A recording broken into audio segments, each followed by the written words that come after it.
नमस्कार, आप देख रहे हैं घंटी बजाओ। आपके साथ मैं हूं प्रतिमा मिश्रा। घंटी बजाओ एक ऐसा शो जो बनता है आपकी आवाज, सिस्टम की लापरवाही के खिलाफ, शासन प्रशासन से पूछता है जरूरी सवाल। आज घंटी बजाओ में बात होगी आपके आज और आपके अपनों के कल की। घंटी बजाओ में आज हम दो बुनियादी मुद्दों की बात करने जा रहे हैं। ये मुद्दे हैं शिक्षा और बिजली। आपको दिखाएंगे किस तरह उमस भरी गर्मी में यूपी की जनता बिजली कटौती से जूझ रही है। साथ ही बात होगी जर्जर स्कूलों की जो बच्चों की जान ले रहे हैं।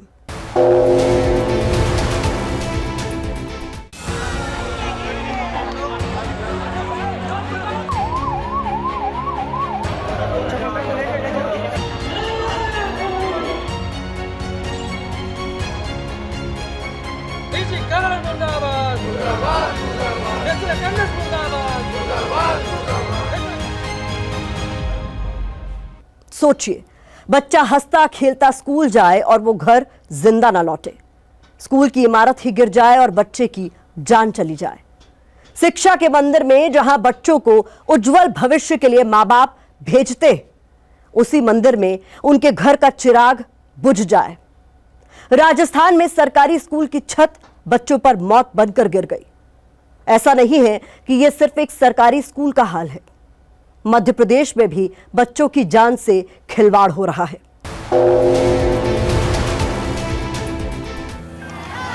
ये दर्द, ये चीख पुकार, ये मौत का मातम, मंजर ऐसा कि कलेजा कांप जाए, क्योंकि ये दर्द है कलेजे के टुकड़े को खो देने का। राजस्थान के झालावाड़ में बच्चों से भरे स्कूल की छत गिर गई, 7 बच्चों की जान चली गई। ऐसा नहीं है कि स्कूल आज बना और कल ध्वस्त हो गया। स्कूल की हालत जर्जर थी, लेकिन लापरवाही की हद देखिए। जब छत से कंकड़ गिरने लगे तो बच्चों ने शिकायत भी की, लेकिन मौत की ये आहट किसी ने नहीं सुनी। सबसे पहले हमने मीना मैडम से और जावेद जी सर से कहा कि सर क्लास में पत्थर गिर रहे हैं, हमको बाहर जाने दो, तो हमको धमकाकर बैठा दिया। फिर हम बैठ गए और अचानक से बिल्डिंग गिर गई और हम फाटक के वहाँ बैठे थे, जो हम तो बाहर निकल आए और जो बैठे थे वो बिल्डिंग के नीचे दब गए। बिल्डिंग गिरने लगी, आपने देखा कि कुछ बच्चे दब गए तो आप बचाने के लिए गए और फिर किसी टीचर ने आपको पकड़ के खींच लिया कि मत जाओ, तुम मर जाएगा, तुम मत जाकर अंदर, तो मानूंगा साहब, मुझे माने होता मैंने कल क्या कर दी। जब जो सारे बच्चे थे वो ठीक पीछे का जो कमरा है उसमें थे। टीचर लोग कहाँ पे थे और क्या कर रहे थे? कुर्सियां बैठे था, नाश्ता कर रही था। क्या खा रहे थे? हाँ, खा रही था पोया जलेबी। सरकारी स्कूल में यह हादसा तब हुआ जब राजस्थान में जर्जर स्कूलों की एक लिस्ट बनाई गई थी। ये लिस्ट कैसे बनी थी, कितनी गंभीरता के साथ बनी थी, अब आप इसका अंदाजा भी लगा ही लीजिए। खुद कलेक्टर साहब बता रहे हैं कि लिस्ट में इस स्कूल का नाम नहीं था। हम हर साल जून जुलाई में सभी को निर्देशित करते हैं। निर्देशित करके जो क्षतिग्रस्त भवन है उनकी सूची संबंधित विभागों से मंगवाते हैं, लेकिन दुर्भाग्य से इस स्कूल से ऐसी कोई रिपोर्ट हमें प्राप्त नहीं हुई थी। अगर संस्था प्रधान द्वारा या इनके अधिकारियों द्वारा होती तो हम भी इस स्कूल को बंद करवाते। हादसे के बाद सहानुभूति जताई जा रही है, नेताओं का दौरा भी शुरू हो गया है, लेकिन अब ये घड़ियाली आंसू किस काम के? अगर वक्त रहते जर्जर स्कूल से बच्चों को हटा लिया जाता तो मासूमों के परिवार में ये कोहराम नहीं मचता, किसी के घर का चिराग नहीं बुझता। अब शासन प्रशासन और सरकार लापरवाही के खिलाफ कड़ी कार्रवाई की बात कर रही है, लेकिन संवेदनहीनता अब भी जारी है। इसका सबूत ये 2 तस्वीरें हैं जो जख्म पर नमक छिड़कने से कम नहीं है। एक तस्वीर उस स्कूल की है जिसकी छत गिरी और वो मिट्टी में मिल गया। दूसरी तस्वीर उस अस्पताल के बाहर की है जहां हादसे के बाद जख्मी बच्चों को लाया गया था। प्रशासन को जैसे खबर लगी कि हादसे के बाद माननीय लोगों, नेताओं, मंत्रियों का दौरा होगा, उन्हें कोई समस्या ना हो, माननीयों के पांव गड्ढे में ना पड़े, उनकी गाड़ी हिचकोले ना खाए, इसलिए रातों रात सड़क के गड्ढे भर दिए गए। इस अस्पताल में हर रोज सैकड़ों मरीज और उनके परिवार के लोग आते हैं। रोड महीनों से खराब, लेकिन इसकी मरम्मत का मुहूर्त तब निकला जब स्कूल हादसे के बाद नेताओं का दौरा शुरू हो गया। सवाल यही है कि जर्जर स्कूल की सुध किसी ने क्यों नहीं ली? क्या स्कूल के शिक्षक, प्रिंसिपल, जिला शिक्षा अधिकारी, शिक्षा सचिव, शिक्षा मंत्री, इलाके के विधायक, सांसद, किसी की नजर मौत की इस इमारत पर नहीं पड़ी? शिक्षा मंत्री पहुंचे जरूर, लेकिन हादसे के बाद 7 बच्चों की जान जाने के बाद शिक्षा मंत्री मदन दिलावर जब घायल बच्चों का हाल लेने पहुंचे तो पहले बकायदा फोटो सेशन हुआ और फिर बच्चे की सुध ली गई। योग्य है, उसके लिए फंड दे रहे हैं हम लोग ताकि उसकी मरम्मत हो जाए। फिर भी कांग्रेस से कई आरोप प्रत्यारोप लगा रही है आपसे। कांग्रेस का तो बात ही मत करो, कांग्रेस तो कुछ भी कर सकती है। जी बोल रहे हैं कि मैं कह रहा हूँ, मेरा दायित्व है, मेरी जिम्मेदारी है और मैं जिम्मेदारी से भाग नहीं रहा हूँ। मंत्री जी, काश ये गंभीरता आप पहले दिखाते तो बच्चों की जान नहीं जाती। संवेदनहीनता की हद देखिए। स्कूल हादसे में जान गंवाने वाले बच्चों की चिता की आग अभी ठंडी भी नहीं हुई और शिक्षा मंत्री मदन दिलावर अपने ऊपर फूलों की बारिश करवा रहे हैं। भरतपुर में स्वागत समारोह हो रहा है। हादसे की खबर सुनकर राजस्थान की पूर्व सीएम वसुंधरा राजे भी झालावाड़ पहुंचे। झालावाड़ के झालरा पाटन से वसुंधरा अभी विधायक हैं। वसुंधरा के बेटे दुष्यंत यहीं से सांसद हैं। इलाका बीजेपी का गढ़ है। वसुंधरा राजे को भी अब ये लग रहा है कि लापरवाही नहीं होती तो बच्चों की जान नहीं जाती। चिन्हित हो जाते हैं तो मुझे लगता है कि किसी सुरक्षित भवन में शिफ्ट हो जाते हैं। भले ही नई न बनते पर अपन सुरक्षित कर लेते हैं, तो ये स्थिति में वो लोग नहीं होते। करीब 36 साल से झालावाड़ में वसुंधरा राजे चुनकर आती रही हैं। सवाल ये है कि क्या स्कूल के भवन दुरुस्त हो, क्या उनकी जिम्मेदारी नहीं थी? अब विरोधी सवाल उठा रहे हैं और जिनकी जिम्मेदारी हादसा रोकने की थी वो टोपी ट्रांसफर के खेल में लगे हुए हैं।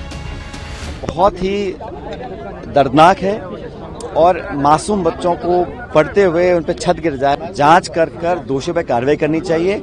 और मुझे बड़ा खेद है कि वहाँ के जो शिक्षा मंत्री हैं वो कहते कि पूर्ववर्ती जो सरकार थी कांग्रेस की उसने किया नहीं किया। सरकार को निर्णायक कदम उठाने चाहिए। जो लोग जिम्मेदार हैं तुरंत प्रभाव से उनका त्यागपत्र लेना चाहिए। हादसे के बाद जब हंगामा मचा तो राजस्थान के शिक्षा सचिव कृष्ण कुणाल भी अस्पताल पहुंच गए। जख्म पर मरहम लगाते लगाते सचिव महोदय ने होनी अनहोनी की बात कह दी। अनहोनी है, परंतु ये सभी जगह स्ट्रिक्ट निर्देश है और आज पुनः सबको ताकीद किया है। सिस्टम की लापरवाही की कहानी झालावाड़ तक ही सीमित है ऐसा नहीं है। राजस्थान के सिरोही में स्कूल की छत का प्लास्टर गिर गया। घटना सिरोही के आबू रोड के पांडुरी बंजारा फली स्कूल की है। गनीमत इतनी रही कि हादसे के वक्त छात्र मौजूद नहीं थे। जिस स्कूल में ये घटना हुई वहाँ के 2 कमरे पहले से क्षतिग्रस्त हैं, जिसकी वजह से बच्चे बाहर खुले में और पास की आंगनबाड़ी में पढ़ने को मजबूर थे। स्कूल प्रबंधन का कहना है कि कई बार उच्च अधिकारियों को इस बारे में बताया जा चुका है, लेकिन कोई फायदा नहीं हुआ। ये राजस्थान के भरतपुर जिला मुख्यालय से लगभग 12 किलोमीटर दूर चिकसाना के महात्मा गांधी सरकारी स्कूल की तस्वीरें हैं। दीवारों पर दरारें पड़ी हैं, खिड़कियां टूटी हुई हैं, लोहों पर जंग लगा हुआ है। शिक्षकों को भी अब हर पल हादसे की चिंता सता रही है, लेकिन ना स्कूल बंद किया गया और ना ही इसे शिफ्ट किया गया है। पढ़ने यहाँ पे आती है, हमें बहुत डर लगता है यहाँ पे कहीं बिल्डिंग गिर ना जाए। राजस्थान के बाद एबीपी न्यूज की टीम मध्य प्रदेश भी पहुंची, जहां हमने रतलाम के बिरियाखेड़ी स्थित एक सरकारी प्राइमरी स्कूल की पड़ताल की। यहाँ की तस्वीरें भी डरावनी हैं।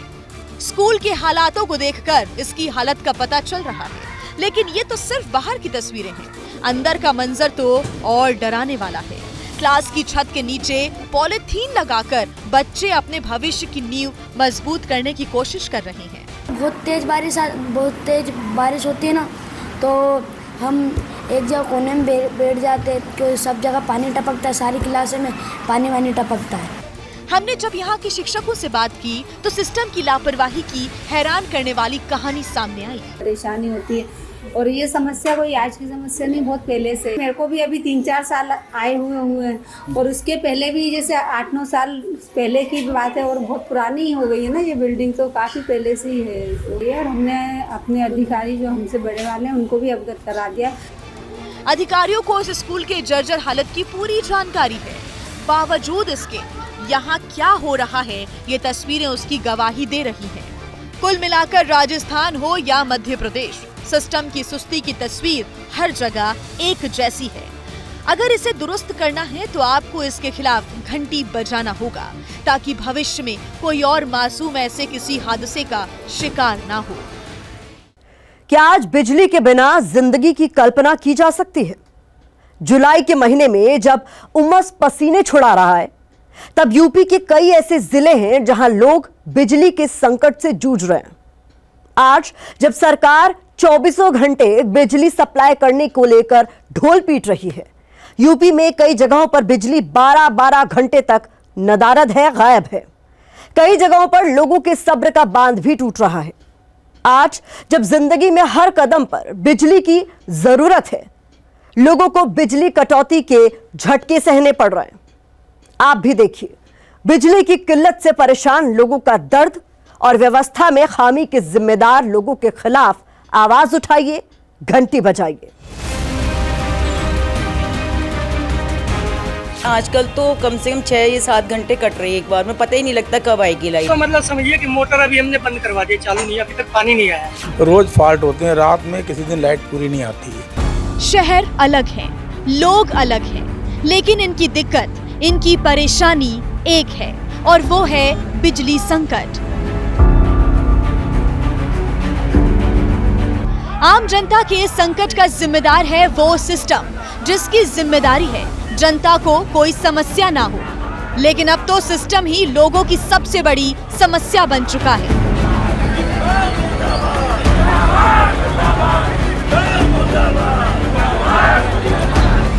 उत्तर प्रदेश के कई शहर इस वक्त बिजली संकट से जूझ रहे हैं। लोगों की शिकायत है 15-15 घंटे बिजली गुल रहती है, कभी कभी तो 2-2 दिन बिजली के दीदार नहीं होते।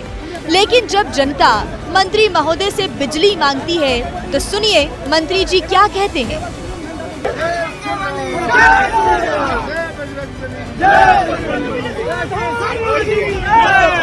इस तस्वीर के पीछे की कहानी का जिक्र आगे करेंगे, लेकिन पहले आपको दिखाते हैं जिस उत्तर प्रदेश में 24 घंटे बिजली मिलने का दावा किया जाता है उसकी जमीनी हकीकत क्या है। यूपी में 24 घंटे बिजली मिलने के दावे की पड़ताल एबीपी न्यूज ने की है।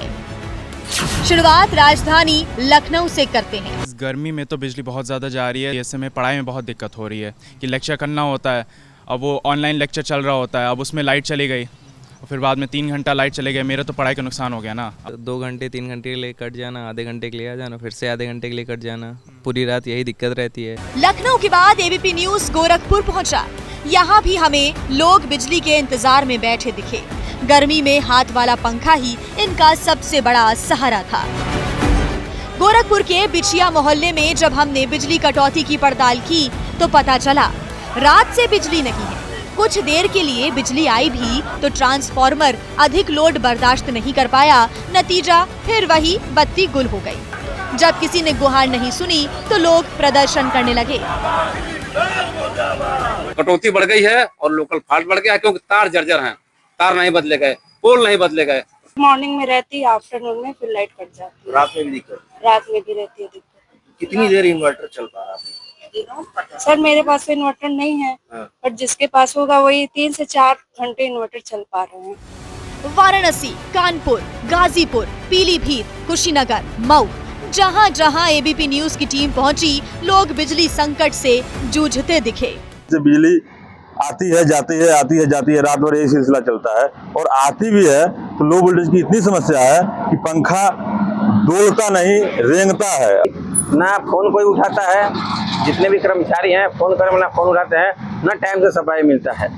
ये हाल तब है जब बिजली की दरों के मामले में यूपी अपने पड़ोसी राज्यों की तुलना में सबसे महंगी बिजली घरेलू उपभोक्ताओं को दे रहा है। इनके मंत्री जी जो कह रहे हैं वो तो आप भी जानते हो, वो कह रहे हैं कि बिजली ना आए तो मंदिर में जाके घंटा बजाइए, पूजा पाठ करिए या भगवान का नाम लीजिए। तो अच्छी बात है, हम सब लोग भगवान का नाम लेंगे, भगवान का नाम लेंगे जिससे ये सरकार चली जाए।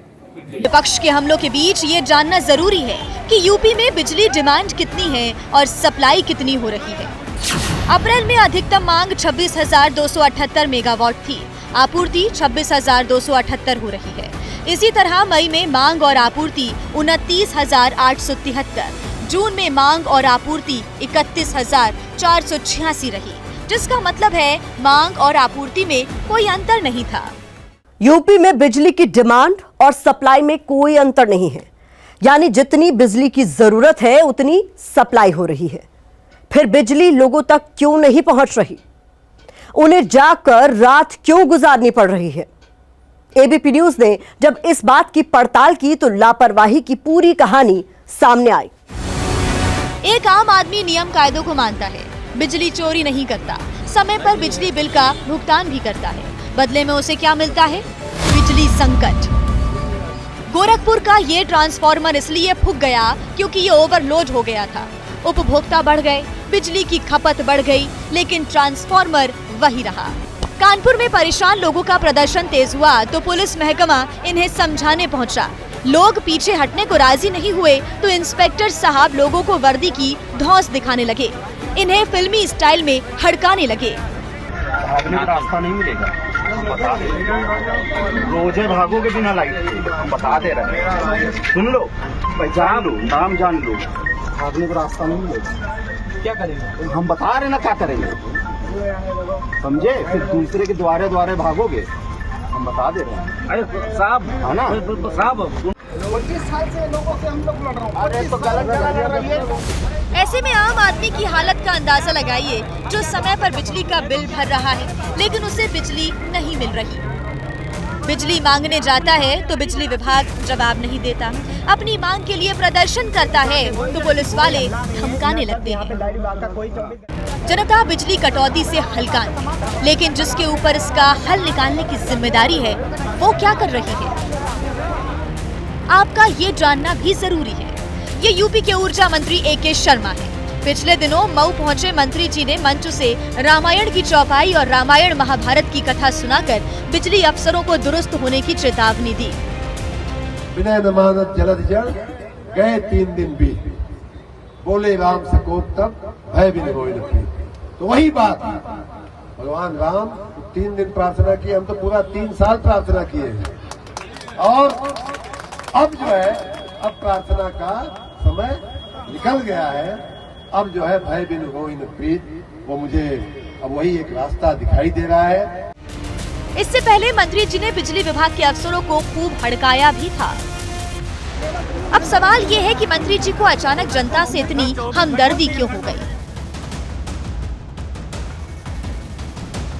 कुछ दिन पहले जब मंत्री जी जौनपुर दौरे पर थे, बिजली संकट से परेशान लोग इनके पास अपनी गुहार लेकर पहुंचे तो लोगों की समस्या का समाधान करने की बजाय मंत्री जी धार्मिक नारे लगाने लगे थे। केवल 3 घंटा बिजली मिल रहा है, 3 घंटा, 10 मिनट, 24 घंटे 3 घंटा बिजली मिल रही है। जियो बोर्ड लगा के बैठा है कि 11 बजे 4 बजे तक मिलेगी, उसके बाद नहीं मिलेगी।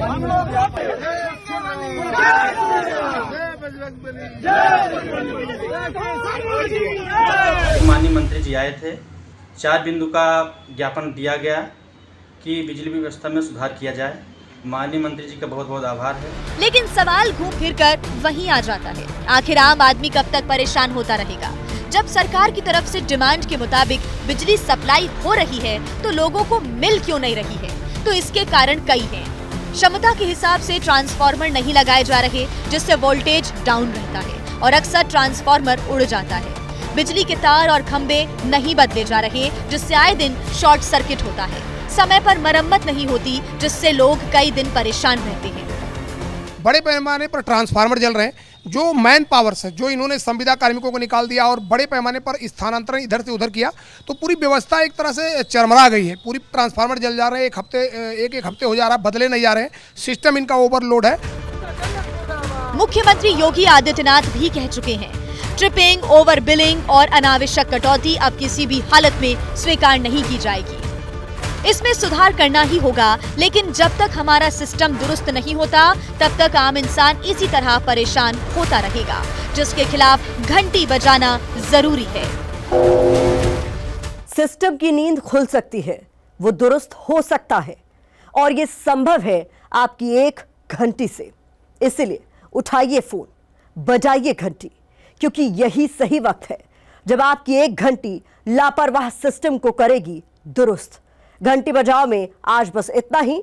अगले हफ्ते मैं फिर आऊंगी किसी बड़े मुद्दे के साथ। तब तक आप देखते रहिए एबीपी न्यूज।